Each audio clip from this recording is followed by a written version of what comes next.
നമസ്കാരം. ന്യൂസ് മലയാളത്തിന്റെ വാർത്താ പ്രഭാതത്തിലേക്ക് എല്ലാ പ്രേക്ഷകർക്കും സ്വാഗതം. ഞാൻ ആതിര ജെയിംസ്. പുതിയൊരു വാർത്താ ദിനം ആരംഭിക്കുകയാണ്. ഇന്ന് ചർച്ചയായേക്കാവുന്ന പ്രധാനപ്പെട്ട വാർത്തകൾ ഏതൊക്കെയാണ് എന്ന് പരിശോധിക്കാം. ആദ്യം ഹെഡ്ലൈൻസ്.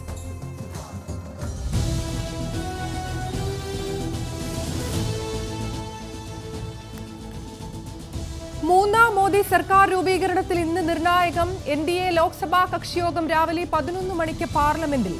മോദിയെ നേതാവായി തെരഞ്ഞെടുക്കും. സർക്കാർ രൂപീകരിക്കാൻ ഇന്ന് തന്നെ രാഷ്ട്രപതിയെ കാണാൻ സാധ്യത. സത്യപ്രതിജ്ഞ ഞായറാഴ്ചയിലേക്ക് മാറ്റിയേക്കും.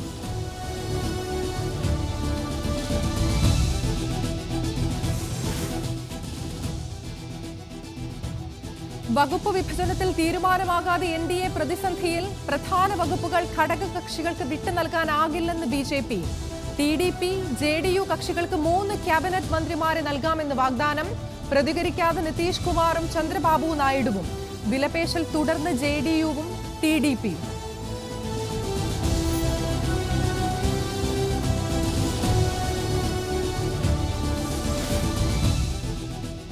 അപകീർത്തി കേസിൽ രാഹുൽ ഗാന്ധി ഇന്ന് ബംഗളൂരു കോടതിയിൽ ഹാജരാകും. കേസ് 40% കമ്മീഷൻ സർക്കാരെന്ന് BJP സർക്കാരിനെ വിമർശിച്ചതിന്. കേസിൽ പ്രതികളായ സിദ്ധരാമയ്യയ്ക്കും DK ശിവകുമാറിനും നേരത്തെ ജാമ്യം ലഭിച്ചിരുന്നു.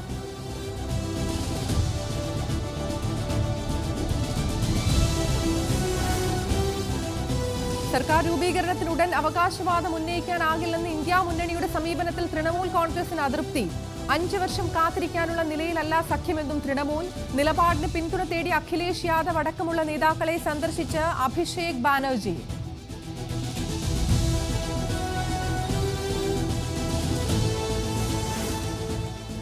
ലോക്സഭയിൽ 100 സീറ്റ് തികച്ച് കോൺഗ്രസ്. 3 അക്കം തികച്ചത് മഹാരാഷ്ട്രയിൽ. കോൺഗ്രസ് വിമതനായി മത്സരിച്ച വിശാൽ പാട്ടീൽ പിന്തുണയുമായി എത്തിയതോടെ വിശാൽ പാട്ടീലിനെ സ്വാഗതം ചെയ്ത മല്ലികാർജുൻ ഖർഗെ.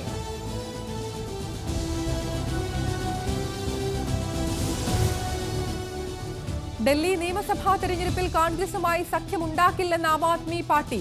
ലോക്സഭാ തെരഞ്ഞെടുപ്പിൽ ഇരു പാർട്ടികളും കൈകോർത്തത് BJPക്കെതിരെ പൊരുതാൻ. നിയമസഭാ തെരഞ്ഞെടുപ്പിൽ മറ്റൊരു പാർട്ടിയുമായും സഖ്യമുണ്ടാക്കില്ലെന്നും ആം ആദ്മി പാർട്ടി നേതാവ് ഗോപാൽ റായ്.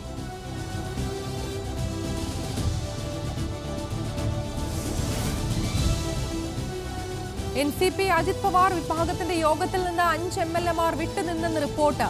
യോഗം വിളിച്ചത് ലോക്സഭാ തെരഞ്ഞെടുപ്പിലേറ്റ തിരിച്ചടി ചർച്ച ചെയ്യാൻ. MLAമാർ എത്താതിരുന്നത് നിരവധി പേർ ശരത് പവാറുമായി ആശയവിനിമയത്തിലാണെന്ന സൂചനകൾക്കിടെ.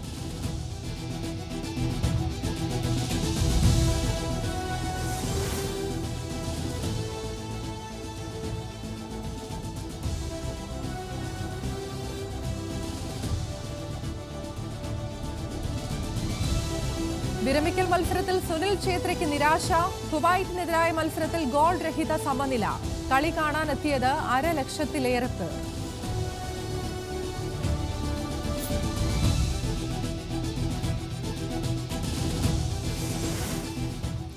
നിയുക്ത MPയും നടിയുമായ കങ്ക്ന റണൌട്ടിന്റെ കരണത്തടിച്ച CISF കോൺസ്റ്റബിളിന് സസ്പെൻഷൻ. കർഷക സമരത്തെ തള്ളിപ്പറഞ്ഞതിലെ വിരോധമെന്ന കോൺസ്റ്റബിൾ, സുരക്ഷാ വീഴ്ചയെന്ന CISF. സംഭവം ചണ്ഡീഗഡ് വിമാനത്താവളത്തിൽ സെക്യൂരിറ്റി ചെക്കിങ്ങിനിടെ.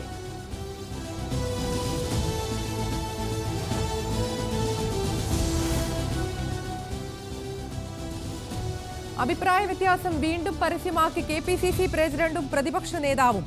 മാണി ഗ്രൂപ്പിന്റെ പ്രവേശനത്തിലും വയനാട് സീറ്റിലും സുധാകരനെ തള്ളി സതീശൻ. വിഷയത്തിൽ പാർട്ടി ചർച്ചകൾ നടന്നിട്ടില്ലെന്നും പ്രതിപക്ഷ നേതാവ്.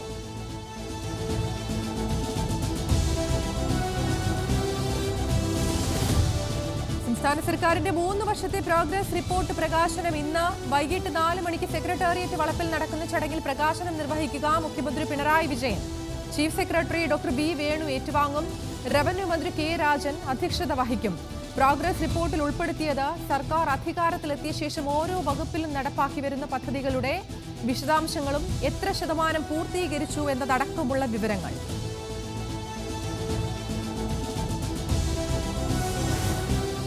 ആലപ്പുഴ മെഡിക്കൽ കോളേജിനെതിരായ പരാതികളിൽ ഇടപെട്ട ആരോഗ്യമന്ത്രി.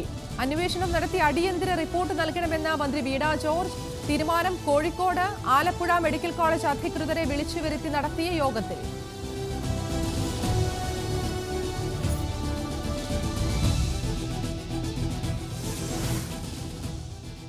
കേരളത്തിൽ മഴ അതിശക്തമാകുന്നുവെന്ന് കേന്ദ്ര കാലാവസ്ഥാ വകുപ്പിന്റെ മുന്നറിയിപ്പ്. 12 ജില്ലകളിൽ യെല്ലോ അലർട്ട്. സംസ്ഥാനത്തിന്റെ വിവിധ മേഖലകളിൽ ഇന്നലെ പെയ്തത് അതിശക്തമായ മഴ.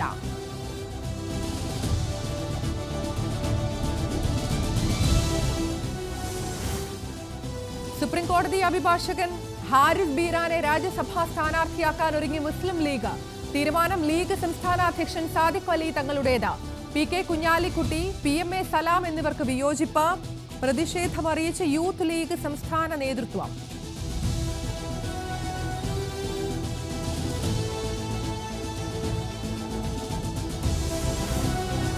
മാധ്യമപ്രവർത്തകൻ KM ബഷീറിനെ വാഹനമിടിച്ച് കൊലപ്പെടുത്തിയ കേസിൽ കുറ്റം ചുമത്തൽ സംബന്ധിച്ച വാദം ബോധിപ്പിക്കാൻ വീണ്ടും കൂടുതൽ സമയം തേടി ശ്രീറാം വെങ്കിട്ടരാമൻ.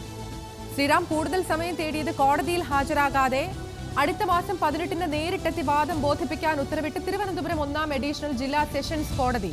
ശ്രീറാം വാദം ബോധിപ്പിക്കാൻ സമയം തേടുന്നത് 3-ാം തവണ.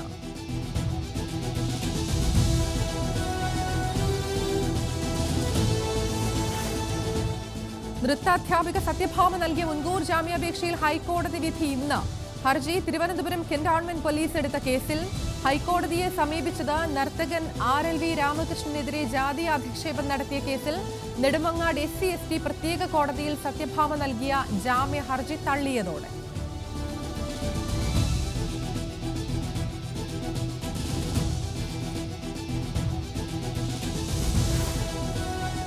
തൃശൂരിൽ നിരവധി ക്രിമിനൽ കേസുകളിൽ പ്രതിയായ ആളെ കാപ്പ ചുമത്തി നാടുകടത്തിയത് പുതുക്കാട് മണ്ണമ്പേട്ട പച്ചളിപ്പുറം സ്വദേശി ചന്ദ്രനെ.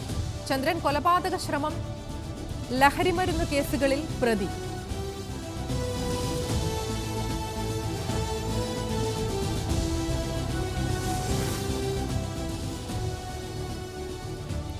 മഴയ്ക്ക് നേരിയ ശമനമായെങ്കിലും വെള്ളക്കെട്ടൊഴിയാതെ തൃശൂർ കയ്പമംഗലത്തെ നിരവധി കുടുംബങ്ങൾ. 10ഓളം വീടുകളിലാണ് വെള്ളം കയറിയത്. വെള്ളം കയറി വീട്ടുകാർ ബന്ധുവീടുകളിലേക്ക് മാറി. കുടുംബങ്ങൾ ദുരിതത്തിലായത് ദിവസങ്ങൾക്ക് മുൻപ് പെയ്ത മഴയെ തുടർന്ന്.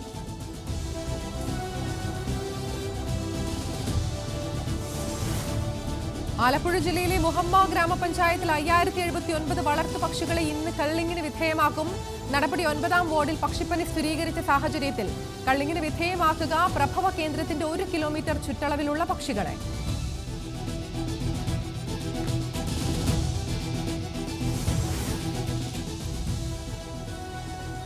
റഷ്യയെ ആക്രമിക്കാൻ യുക്രൈൻ US ആയുധങ്ങൾ ഉപയോഗിക്കില്ലെന്ന് ജോ ബൈഡൻ. US-ന്റെ നിലപാട് മാറ്റത്തിന് കാരണം ഖാർക്കിവ് നഗരത്തിലെ റഷ്യയുടെ മുന്നേറ്റം. പ്രസ്താവന ഫ്രാൻസിൽ D-Dayയുടെ 80-ാം വാർഷികത്തോടനുബന്ധിച്ചുള്ള പരിപാടികളിൽ പങ്കെടുക്കവെ.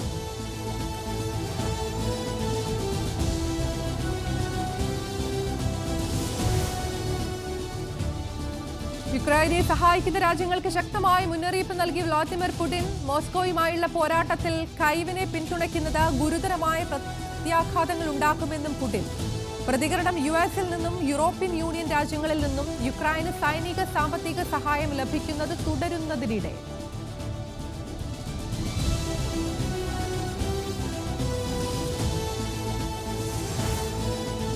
മനുഷ്യനെയും വഹിച്ചുള്ള ബോയിംഗ് സ്റ്റാർലൈനർ പേടകം ലക്ഷ്യത്തിലെത്തി. ബഹിരാകാശ നിലയത്തിലെത്തിയത് 27 മണിക്കൂർ യാത്ര ചെയ്ത.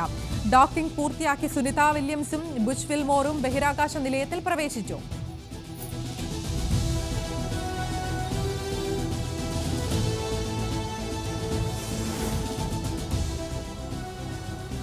ഇലോൺ മസ്കിന്റെ ഉടമസ്ഥതയിലുള്ള സ്പേസ് എക്സിന്റെ സ്റ്റാർഷിപ്പ് ബഹിരാകാശ പേടകത്തിന്റെ 4-ാം പരീക്ഷണം വിജയം. പേടകത്തിന് ഭൂമിയിൽ പതിക്കുന്നതിന് തൊട്ടു മുൻപായി കേടുപാടുകൾ. പരീക്ഷണം വിജയകരമായി പൂർത്തിയാക്കിയ ശേഷമാണ് സ്റ്റാർഷിപ്പ് ഇന്ത്യൻ മഹാസമുദ്രത്തിൽ പതിച്ചതെന്ന സ്പേസ് എക്സ്. ചന്ദ്രനിലേക്ക് മനുഷ്യനെ എത്തിക്കുകയാണ് ലക്ഷ്യം.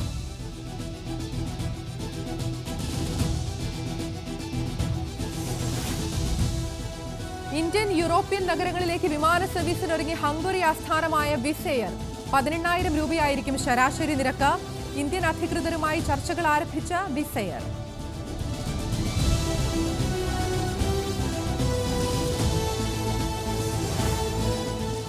സൗദിയിൽ മാസപ്പിറവി കണ്ടു. ഗൾഫിൽ ബലിപ്പെരുന്നാൾ ഈ മാസം 16-ന്. മാസപ്പിറവി കാണാത്തതിനാൽ ഒമാനിൽ ബലിപ്പെരുന്നാൾ 17-ന്. അറഫ സംഗമം 15-ന്.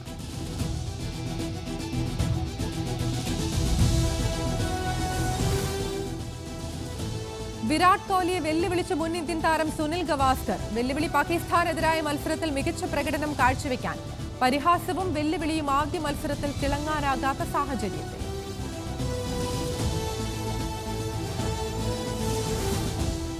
T20 ലോകകപ്പിൽ പാകിസ്ഥാനെ അട്ടിമറിച്ച് അമേരിക്ക. സൂപ്പർ ഓവറിലേക്ക് നീണ്ട മത്സരത്തിൽ അമേരിക്ക സ്വന്തമാക്കിയത് 5 റൺസിന്റെ ജയം. അർദ്ധ സെഞ്ചുറി നേടിയ മാണങ്ക് പട്ടേൽ കളിയിലെ താരം.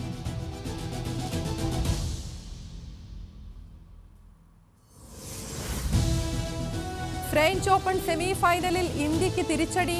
രോഹൻ ബൊപ്പണ്ണ, ഓസ്ട്രേലിയൻ താരം മാത്യു എബ്ഡൻ സഖ്യം പുറത്ത്. ഇന്തോ ഓസീസ് സഖ്യം പരാജയപ്പെട്ടത് ഇറ്റാലിയൻ സഖ്യം സിമോൺ ബോലേലി, ആൻഡ്രി വവാസോരി സഖ്യത്തോട്. പൊലിഞ്ഞത് കളിമൺ കോർട്ടിലെ ആദ്യ ഗ്രാൻഡ് സ്ലാം കിരീടമെന്ന ബൊപ്പണ്ണയുടെ സ്വപ്നം.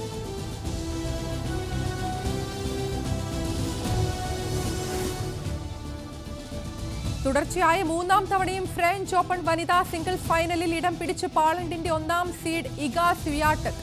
സെമിയിൽ യുഎസിന്റെ 3-ാം സീഡ് കൊക്കോ ഗാഫിനെ കീഴടക്കിയത് നേരിട്ടുള്ള സെറ്റുകൾക്ക്. ഫ്രഞ്ച് ഓപ്പണിൽ താരത്തിന്റെ തുടർച്ചയായി 20-ാം ജയം. ഇറങ്ങുന്നത് കരിയറിലെ 5-ാം ഗ്രാൻഡ് സ്ലാം ഫൈനൽ പോരാട്ടത്തിന്.